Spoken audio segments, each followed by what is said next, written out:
কালকে উত্তরাতে বিমান দুর্ঘটনা হইল। বিমান দুর্ঘটনায় আমার হাজার হাজার ছোট ছোট স্নেহের ছোট ভাই ছোট বোন আহত হইল। অনেক ছোট ভাই অনেক ছোট বোন নিহত হইল।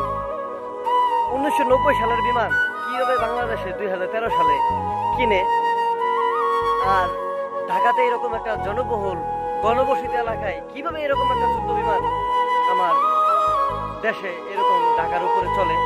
এই যুদ্ধ বিমান কিভাবে এরকম হাজার হাজার জনবহুল এলাকার উপরে চলতে পারে?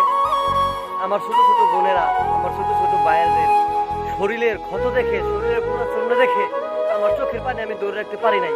আমার চোখের পানি অজস্রে পড়েছে। আমার চোখের পানি আমি আটকাতে পারি নাই। বাংলাদেশের বিমান কর্তৃপক্ষ এমনকি বড় বড় সেলিব্রিটি যত মানুষ আছে তারা আন্তরিকভাবে সুখ প্রকাশ করেছে। আরে ভাই, তোমাদের সুখ প্রকাশে আমার কি যায় আসে?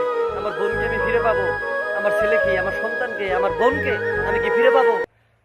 আমার মনের যে কষ্ট, আমার মনের যে জ্বালা, আমার এই জ্বালা কি নিববে তোমাদের সুখ প্রকাশে?